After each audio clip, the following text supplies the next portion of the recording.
तो hello friends, आज हम बात करने वाले हैं एक 12 वोल्ट बूस्टर के बारे में, जो कि 12 दूनी 24 वोल्ट बना देता है। तो यहाँ पे देख सकते हैं कि हमारा जो एलईडी टीवी होती है उसमें लगा होता है, किसी किसी में लगा होता है, किसी किसी में नहीं लगा होता है। तो जो हमारी बड़ी वाली टीवी होती है उसमें लगा होता है। तो ये जब खराब हो जाता है तो हमने इसको निकाल लिया है। तो यहाँ पे देख सकते हैं कि जो हमारा ये वाला वायर है ये ग्राउंड का है। यहाँ पे देख सकते हैं, मैं आपको दिखा सकता हूँ कि यहाँ पे ग्राउंड है।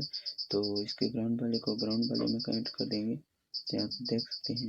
तो अगर आप अभी हमारे चैनल पर पहली बार आए तो चैनल को सब्सक्राइब कर दीजिए और बेल आइकन दबाना ना भूलिएगा, नहीं तो आपको नोटिफिकेशन नहीं मिल पाएगा ऐसे इंटरेस्टिंग वीडियो के लिए। तो यहाँ पे देख सकते हैं कि मैं इसको अपने मल्टीमीटर में सेट कर दूंगा डीसी। तो डीसी मैंने 50 वोल्ट पर सेट कर दिया है। तो यहाँ पे देख सकते हैं दोस्तों कि हमारा जो तकरीबन 7 वोल्ट आ रहा है। तो ये 7 वोल्ट जो है हमारा आ रहा है, जो 12 वोल्ट की बैटरी है तो 7 वोल्ट दे रही, इसीलिए लगता है ये आउटपुट नहीं दे रहा है। तो चलिए मैं इसका जो एक और वायर होता है जो कि ट्रिगर वाला होता है, आप इसका बहुत अच्छे से प्रोजेक्ट में इस्तेमाल कर सकते हैं दोस्तों। तो यहाँ पे देख सकते हैं फिर भी इसका करंट बूस्ट नहीं हो रहा है। तो ठीक है दोस्तों, तो यहाँ पे देख सकते हैं। तो चलिए मैं अच्छे से वोल्टेज नाप लेता हूँ, कहीं कोई गड़बड़ी तो नहीं। यहाँ पे देख सकते हैं दोस्तों कि हमारी जो बैटरी 7 वोल्ट है। तो दोस्तों ये देख सकते हैं आप। तो इसको जो ये एलईडी बूस्टर है दोस्तों, तो ये 8 वोल्ट के प्लस में काम करेगा, आप 9 वोल्ट की बैटरी में भी काम कर जाएगा। और तो यहाँ पे देख सकते हैं कि वो हमारी बैटरी डिस्चार्ज थी, तो मैंने चार्ज बैटरी ले ली है।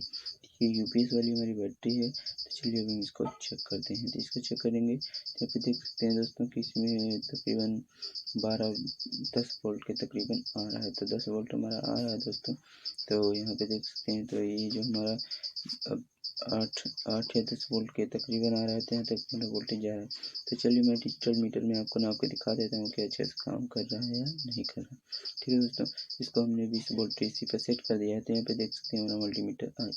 तो चलिए मैं इसको आपको चेक करके दिखा देता हूँ कि इसका वोल्टेज जो आप ऊपर नीचे हो रहा है दोस्तों, ये तार लूज की वजह से हो रहा है। तो चलिए मैं आपको डायरेक्ट इसको चेक करके दिखा दूँ। तो यहाँ पे 8.70 वोल्ट आ रहा है दोस्तों। ठीक है दोस्तों, और यहाँ पे देख सकते हैं कि चलिए मैं इसको डायरेक्टली आपको चेक करके दिखा देता हूँ कि इसका करंट बूस्ट हो रहा है या नहीं हो रहा। तो यहाँ पे देख सकते हैं, तो यहाँ पे जितना 8 दूनी 16, 9 दूनी 18, 12 दूनी 24, तो ऐसे ही जितना वोल्टेज आप इसको देंगे उसका डबल करता जाएगा ये। तो ये दोस्तों बहुत अच्छी तरह से बूस्ट कर रहा है करंट को। ये बहुत अच्छी तरह बूस्टर है दोस्तों। तो आइए दोस्तों की वीडियो पसंद आई होगी। वीडियो पसंद आई तो वीडियो को लाइक कर दीजिए, चैनल को सब्सक्राइब नहीं किया तो चैनल को सब्सक्राइब कर दीजिए। यहाँ पे देख सकते हैं दोस्तों, इसका बहुत अच्छे से इस्तेमाल कर सकते हैं दोस्तों। और इसमें 3 तार है दोस्तों, तो एक न्यूट्रल और एक प्लस का है। और जो इसमें एक और तार है दोस्तों, ये ट्रिगर का है कि अगर आप कहीं पे प्रोजेक्ट इस्तेमाल करना चाहते हैं कि जब मैं वो चीज़ चालू करूँ तभी ये हमारा जो बूस्टर है चालू हो। तो जैसे तो दोस्तों मिलते हैं नेक्स्ट वीडियो में। Bye bye.